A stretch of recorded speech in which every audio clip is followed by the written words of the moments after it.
Desrespeito, falta de educação, falta de ética. Com a morte do presidenciável Eduardo Campos, as redes sociais foram invadidas por piadinhas e comentários desnecessários. O que passa pela cabeça do brasileiro diante de grandes tragédias nacionais? Quem responde essa pergunta é o meu convidado de hoje, Dr. Jô Furlan, que é professor e o primeiro treinador comportamental do Brasil. Doutor Jô, um prazer recebê-lo aqui no NGT Entrevista. Prazer meu, Vivi, estar aqui com vocês, falando por um tema, de você um tema mais alegre, mas é o que está acontecendo, né? Vamos falar sobre coisas que a gente vive no dia a dia, e em especial num momento como esse. Sem dúvida, né? Doutor Jô, a gente viu esse final de semana aí com o acontecimento, com a morte do Eduardo Campos, com o enterro do Eduardo Campos em Recife. Nós vimos aí cenas assim realmente lamentáveis aí de pessoas aí que foram flagradas tentando tirar uma selfie, aquele chamado autorretrato, né? Diante com um caixão atrás, incomodando a viúva Renata para tirar uma selfie com ela. O que aconteceu com o brasileiro? Perdeu, passou dos limites? Eu acho que você encontrava naquelas cento e tantas mil pessoas, todo tipo de pessoa, né? Desde a pessoa, eu vi uma pessoa comentando comigo, mas que diz respeito, eles estão cantando. Eu falei, olha, eu brinquei, eu já falei pra minha mulher, se pudesse também ter, eu canta mesmo. Aquele bem padrão americano, faz comilança, fé. Eu ficaria muito feliz onde quer que eu estivesse. Mas eu acho que quando você pega uma situação que se tornou um evento e a pessoa pede a referência que ela está ali, na verdade, é para prestar os respeitos a uma pessoa que ela respeita, que ela considerava, que ela tinha algum tipo de relação, e a família, né, que a dor é de quem fica. Então, quando a pessoa perde a noção e vai querer tirar um selfie, né? Pede para o outro tirar, tira meu selfie. Esses dias a gente estava brincando com isso, né? As pessoas estão pedindo para os outros, tira meu selfie. Né? Você começa a se perguntar o que essa pessoa foi fazer lá, o que ela quer com isso, porque fica a pergunta, o que você vai fazer com essa foto?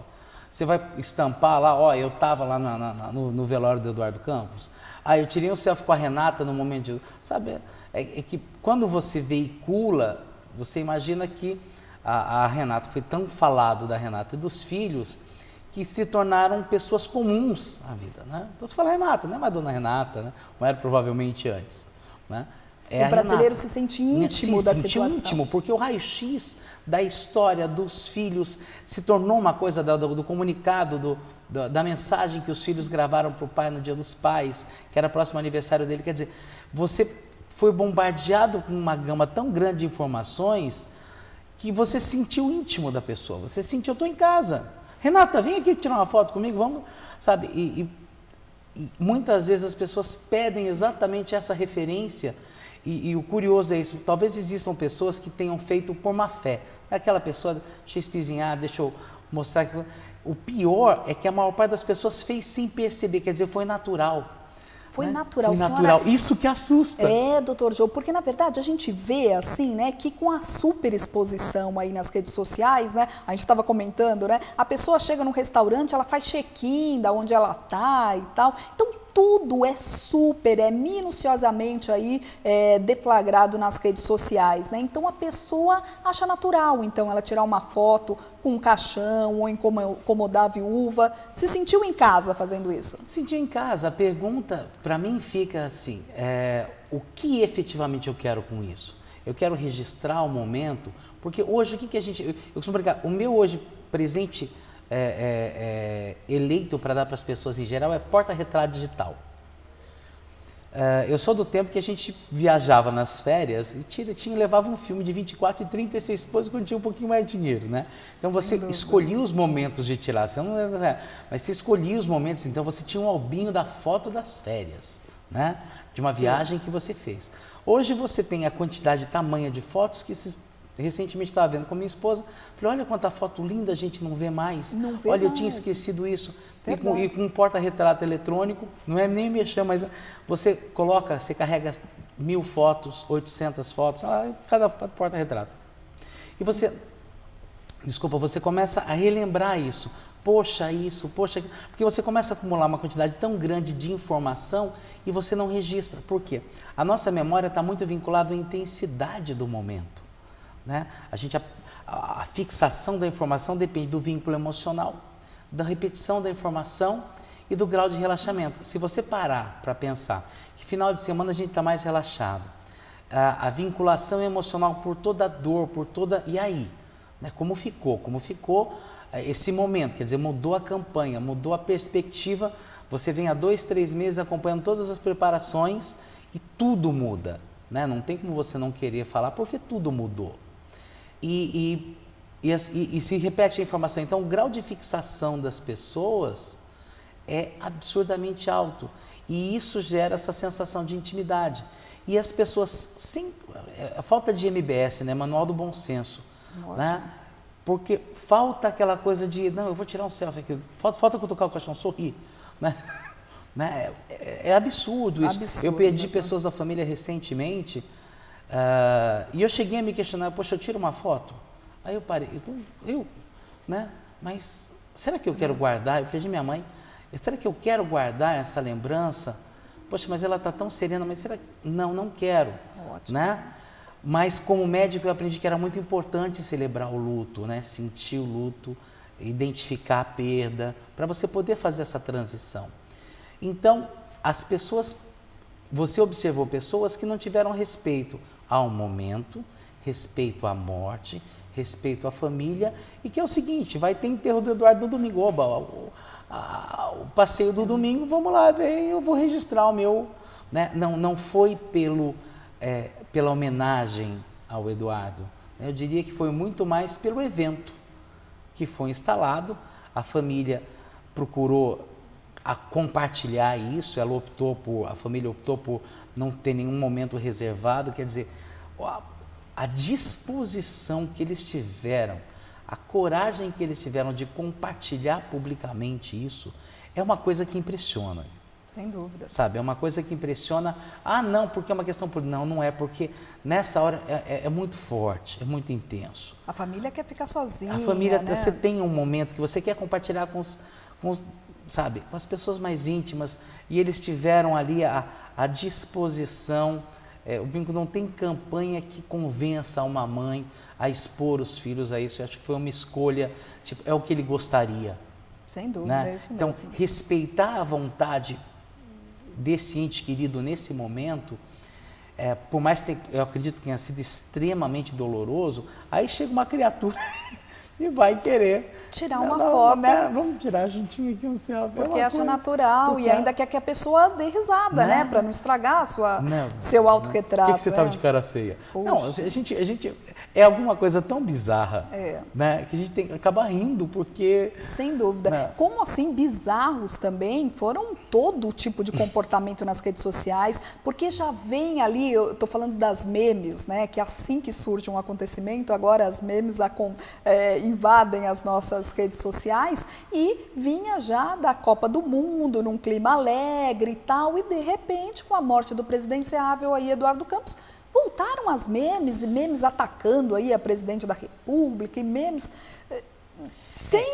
não tem como, né? A gente vê assim, às vezes a pessoa manda para você e você fala, puxa, esse é o momento de fazer uma piada dessa? Não é, né? Aí, você vê, a rede social só tem sentido se é compartilhado. Então, para uma ideia de mau gosto, um comentário de mau gosto ser veiculado, alguém curtiu, alguém compartilhou, e não foi alguém, foi alguém. Alguém, sem dúvida. Né? Para não falar que dizer todos, né? Então, muitas pessoas acharam interessante, e mais uma vez a gente começa a se perguntar, às vezes eu brinco muito com a minha família essa coisa de rede social, tem fanpage, essa coisa toda aí.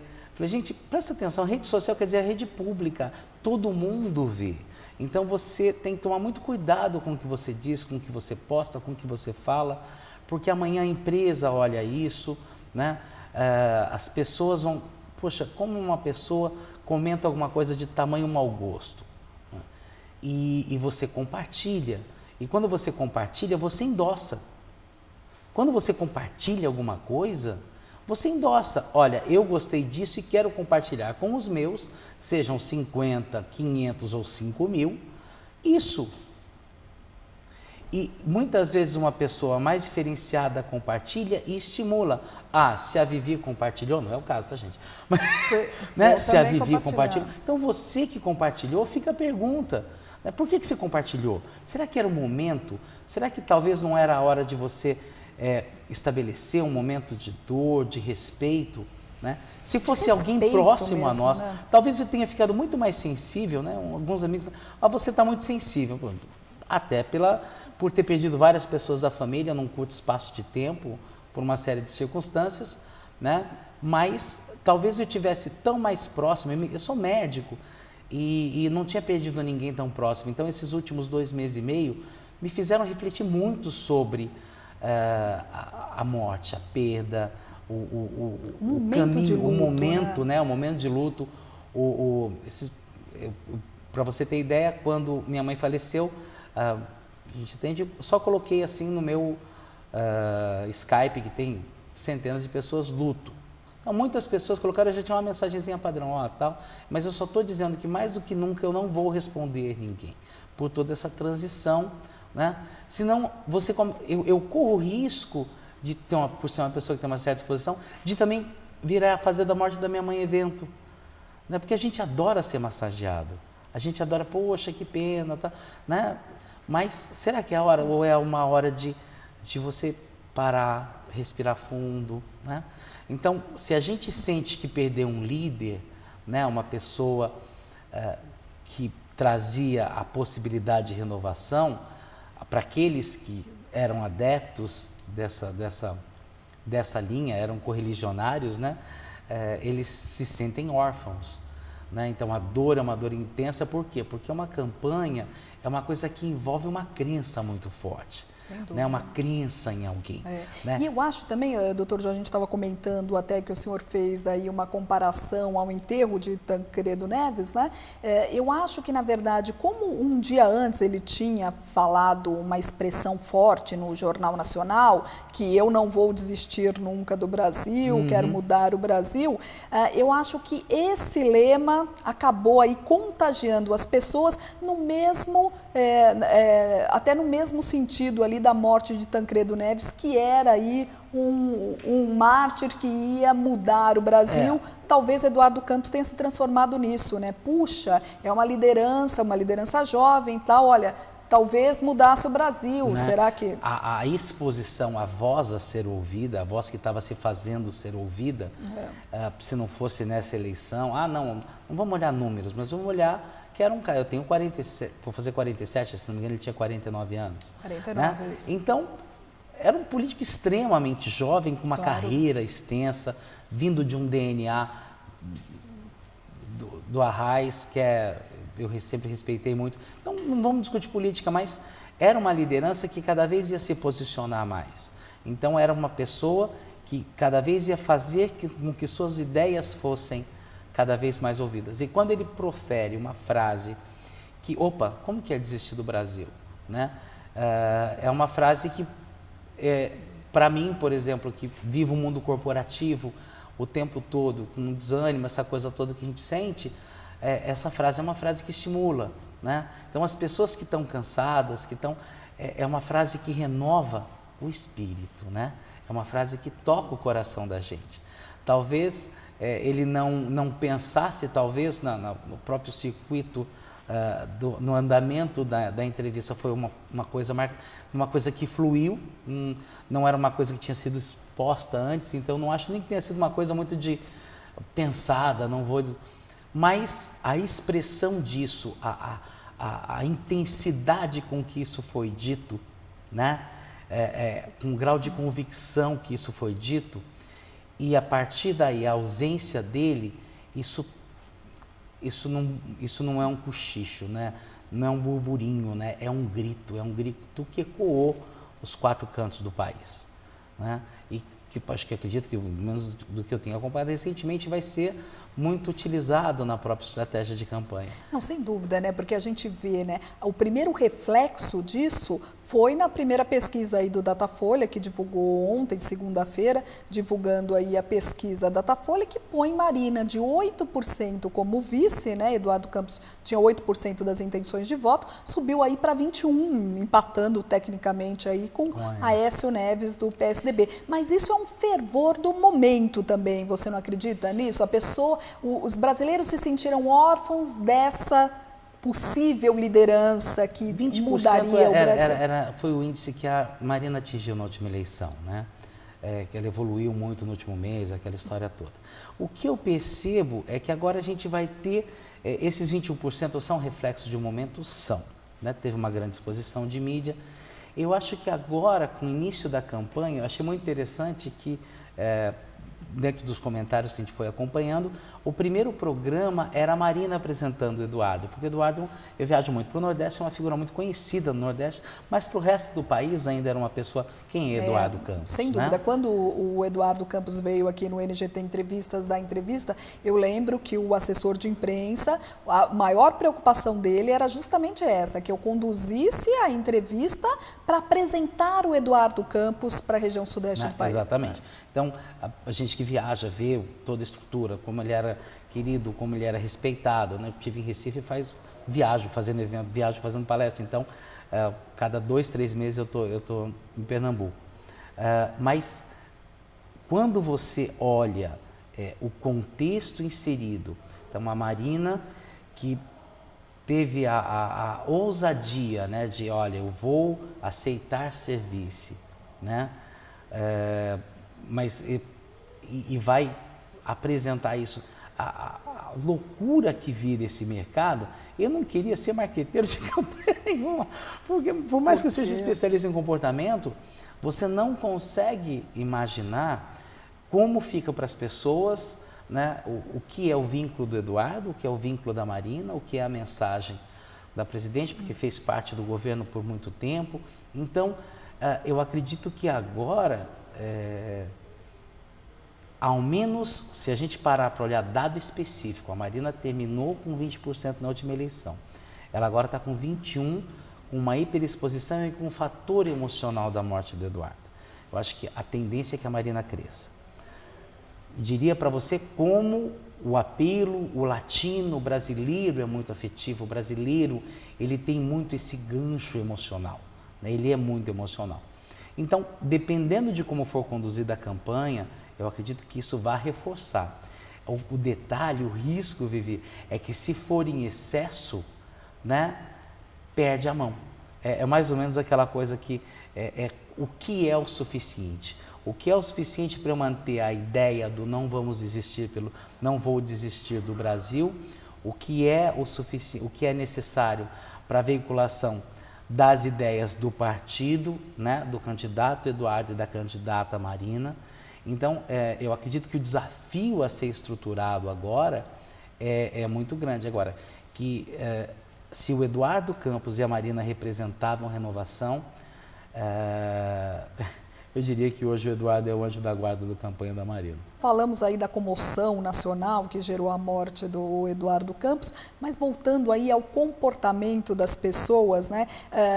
E falando aí de ética, né? A gente está falando sobre a campanha. No dia da morte de Eduardo Campos, assim que foi confirmado, por volta do meio-dia, que foi confirmado que realmente o avião que tinha se chocado na Baixada Santista levava Eduardo Campos e parte dos integrantes da campanha dele, um banco aqui de São Paulo tentou fazer um levantamento já como Marina, como candidata, cabeça de chapa aí do PSB.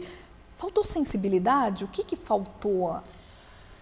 Eu diria para você, a gente no mundo corporativo defende tanto a proatividade, né? Você tem que ser proativo, você tem que buscar o caminho, você tem que se antecipar. Às vezes você se antecipa demais.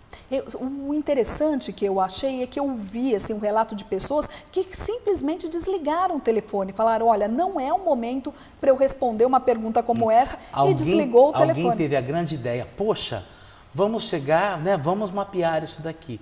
E as pessoas se sentiram desrespeitadas, né? Eu acho que a perda, principalmente quando é uma perda abrupta, ela assusta. né? Tanto quando eu recebi a notificação da minha equipe da morte dele, eu fui ler a mensagem de novo porque eu achei que a mensagem estava errada. Eu falei, como?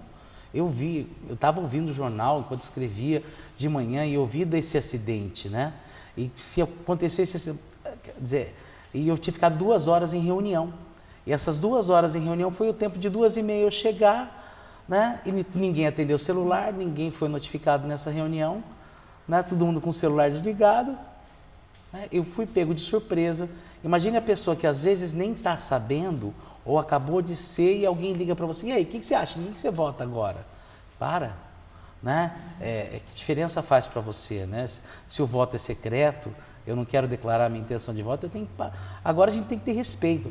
Tanto que os próprios candidatos, a Dilma quanto a Aécio, os 2 principais candidatos, suspenderam as atividades por 3 dias. Claro. Isso numa campanha eleitoral. Há menos de 2 meses, acho que a gente está menos de 2 meses da eleição, o número de compromissos que são cancelados é uma coisa, talvez o nosso telespectador não tenha ideia, mas as agendas elas são minutadas, né? Nesse minuto você está em tal lugar, você leva tanto tempo para chegar em tal lugar, então você cancelar, você tem expectativa, todo mundo estava esperando, então você tem decepção, as pessoas entendem, mas não entendem, né? Não, mas não precisava cancelar, né? Porque você fica na expectativa de receber o seu candidato, né? Então você gera uma frustração a partir daí, né? A decisão de você suspender é uma decisão extremamente respeitosa da parte deles. Eu acho que os 2 tinham um relacionamento próximo com o Eduardo, né? É interessante na política que todo mundo ia se criticar, mas depois todo mundo encontra o caminho comum, vira aliado. Acho que faz parte do jogo. Mas, voltando ao exemplo que você citou, alguém teve a brilhante ideia e outro alguém concordou. E se starta uma campanha, uma pesquisa dessa, que acabou sendo ofensivo para o cliente. E além disso, né, a gente vê comportamento de pessoas assim muito estranhas, como uma pessoa ali na Baixada Santista que se passou por um socorrista, deu entrevistas na televisão falando que tinha visto o corpo de Eduardo Campos, até tinha visto os olhos do Eduardo Campos e que era uma coisa absurda, né, que realmente ele não ia esquecer daquela cena. O que passa na cabeça dessa pessoa?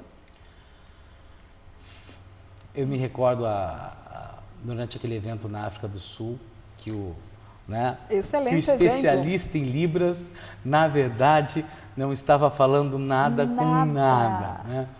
E que o ser humano tem uma grande necessidade de reconhecimento. Ele adora aparecer. Tá? Tem pessoas, não, a gente não faria o que faz. Né? Acreditem ou não, tem pessoas que adoram aparecer e pessoas que, se você colocar a câmera nelas, a gente vê a nossa equipe de bastidor, eles ficam malucos, né? Ficam travados, verdade. Ficam travados, né? Agora, tem aquela pessoa que vai fazer absurdos para aparecer como esse, né? Agora, você faz a gente não brinca, minha mãe tinha um ditado ótimo, né? Quer aparecer, coloca uma melancia por trás do pescoço, sai pelado. Eu falei, mãe, nem precisava melancia, né? Mas a pessoa se colocar na posição de um especialista ou de um profissional, quer dizer, ele incorre em fraude, né? Uma mentira em âmbito nacional. Aí você fala, mas eu apareci, você apareceu mentindo, você denegriu uma situação que você não era a pessoa para ser fonte disso. As pessoas se disfarçam para fazer parte da situação porque querem aparecer. Aí você, peraí, quem é essa pessoa? Que valores tem essa pessoa? Vale tudo, né? O que vale, o que é importante é que eu apareci na mídia. E o pior é que a notoriedade, às vezes faz tanto mal, Vivi, que as pessoas vão repercutindo. Nós mesmos estamos duplicando essa informação dessa pessoa infeliz, na minha opinião, uma pessoa, né, a ser tratada, quem sabe, por ter uma postura dessa, e alguém resolve fazer mais, vamos ver porque a pessoa tal, e daqui a pouco ela tem visibilidade e se cria um programa, coisas absurdas. E a pessoa vai lá fazer coisas absurdas e infelizmente eu também sou telespectador, assistimos. Quando a gente assiste, a gente está dizendo sim para aquela situação, né? A gente está validando o comportamento que a pessoa teve. Então, você imagina, quando uma pessoa acha que isso é normal e vai tirar um selfie no caixão, né? Não estou comparando mais as pessoas, mas estou comparando a perda de senso, né? As pessoas perderam o senso de ridículo, as pessoas perderam o senso de respeito, né? O padrão ético, como você apontou em relação à precocidade de uma pesquisa, né? O que era ético? Eu vi coisas escritas na internet que assustam, porque não é momento. Né? Assustam, acho que essa é a palavra, né? Assusta né? você, poxa... Nós ficamos assustados com as atitudes aí dos brasileiros na rede social. A gente pensa, né? Aonde vai parar essa humanidade, né? Que medo disso. O que eu brinco é que, assim, felizmente, não foi o Brasil, não foram todos os brasileiros. Muitas pessoas, né, ficaram revoltadas, muitas pessoas contestaram, mas para você, se sem querer você deu aquele compartilhar, sem querer você curtiu, pense por que você fez isso. Pense se fosse um parente seu pai, seu tio, seu irmão, seu filho, você faria isso para a gente aprender a respeitar um momento de pessoas que são públicas. Né? Uma pessoa que tem uma vida pública, ele entende que ele não tem direito quase à privacidade. A gente brinca, né? A pessoa trabalha para ficar famosa, depois usa peruca e óculos escuros. Não dá, né? O político não usa, né? Você o tempo todo é acompanhado. Sendo assim, vamos só pensar um pouquinho o que nós teríamos que fazer. Né? Que tipo de respeito, mas o respeito que eu quero falar, meus sentimentos, meu respeito à família não vai dar clique. Eu ouvi isso, né? Mas se eu colocar uma coisa muito séria, ninguém vai compartilhar. E é momento de compartilhar. Ótimo, não, é excelente, era isso mesmo que eu queria falar, doutor João. As pessoas entendem a rede social como um centro de piadas, não é? Você não pode expor a sua opinião, você só é bem-vindo se você faz uma graça, se você faz uma piada. Não é assim. Você falar alguma coisa, falar o que você pensa é um direito que você tem. Desde que você entenda que, e hoje, eu acho que toda a legislação que foi preparada, eu já fui muitas vezes criticado com um advogado, nosso advogado, falando o seguinte: não, eu vou processar. Eu falei, deixa quieto, que é mais fácil não discutir isso agora do que entrar numa polêmica grande, mas o que ele está dizendo é mentira. Deixa, agora é mais fácil não discutir. Então, quando você procura se basear em fatos, em comentários, na solidez, na seriedade, é que é mais divertido compartilhar o lúdico, né? O que brinca. Você diz muita coisa com o que brinca. Só que será que é momento de brincar? Né? Tinha uma música, eu toquei na noite muito tempo, tem uma música que minha mãe gostava, e nós enterramos a minha mãe com essa música. E eu perguntei para o meu pai, meu pai com 83 anos, ele falou assim, mas não é desrespeito, filho? Eu falei, pai, a gente está homenageando a mãe, eu não sei se eu vou conseguir, mas vou travar, né? E vai soluçar, mas é o que eu posso fazer como homenagem, né? Eu brinco, olha, eu vou dizer mais, eu só não... Tinha um barril de chopp para a gente fazer, minha mãe sempre gostou muito de festa, italiana, como era, né? Então, eu lembro que eu estava ao lado de uma pessoa que comentou, nossa, o pessoal fazendo verso, fazendo cordel quase em relação à morte do Eduardo, mas o Eduardo era primeiro que ele era um cara extremamente ligado à manifestação cultural, né? E isso faz com que seja válido. As pessoas cantarem, as pessoas... É uma forma de homenagem. E sem dúvida, tem coisas que a gente consegue aí identificar, É entender. o momento, o lugar. Será que está respeitando a viúva? Não sei. Mas é uma forma que a pessoa está homenageando. Agora, você querer gravar aquele momento de forma a contar história, aí é um desrespeito. Né? Doutor Gê, eu queria encerrar a entrevista justamente o senhor falando exatamente isso que o senhor estava comentando, né? É o momento, é o questionamento que todo mundo deve se fazer, né? O manual do bom senso, não é? É isso, tá certo, não tá errado? Opa, não vai no embalo, pense. O manual do bom senso, ele tem um preceito básico, se fosse comigo. Né? Qual é a regra 01 se coloca no lugar, né? Se fosse você, se fosse a sua família, como você veria isso? Né? Eu acredito que os filhos devem ter mais de uma vez tido vontade de sair batendo em alguém que está fazendo isso, protegendo a mãe. Né? Olha que situação difícil, né? Os seguranças agem ou não agem? Né? Então, como você faz o Manual do Bom Senso? O Manual do Bom Senso MBS é muito simples. Se coloque no lugar da outra pessoa. Se fosse com você, você faria isso, você falaria isso, você agiria dessa forma. Eu sou médico, cansei de ver dezenas de pessoas morrerem na minha mão. A gente acompanhou muito a morte e para mim não tem muito o que dizer, olha, estou aqui, sabe? Não tem, né? Porque a dor é de quem fica, volta a história. Então, as pessoas que foram vão acertar suas contas, eu costumo dizer, nós ficamos com a dor, com a saudade, com a promessa do que poderia ser. E agora a gente tem que lidar com a realidade de seguir com a vida para frente. Eu vi ontem a Renata num encontro político, o grau de coragem, mais uma vez, sabe, meu aplauso, meu respeito à família, porque a coragem de conseguir ir para um evento, passar uma mensagem, isso foi feito por amor. Né? Então, a gente vê a intensidade do amor, a gente vê o quão o amor é lindo. Então, e por isso que a gente deve respeitar ainda mais esse momento de luto. Então, segredo do manual do bom senso, se fosse você, o que você faria? Se fosse da sua família, em qualquer contexto. Eu vou falar alguma coisa, você gostaria de ouvir? O respeito e a boa relação humana começa daí. Dr. Jô, queria mais uma vez agradecer sua presença aqui no NGT Entrevistas. Obrigado, foi um prazer estar aqui com você.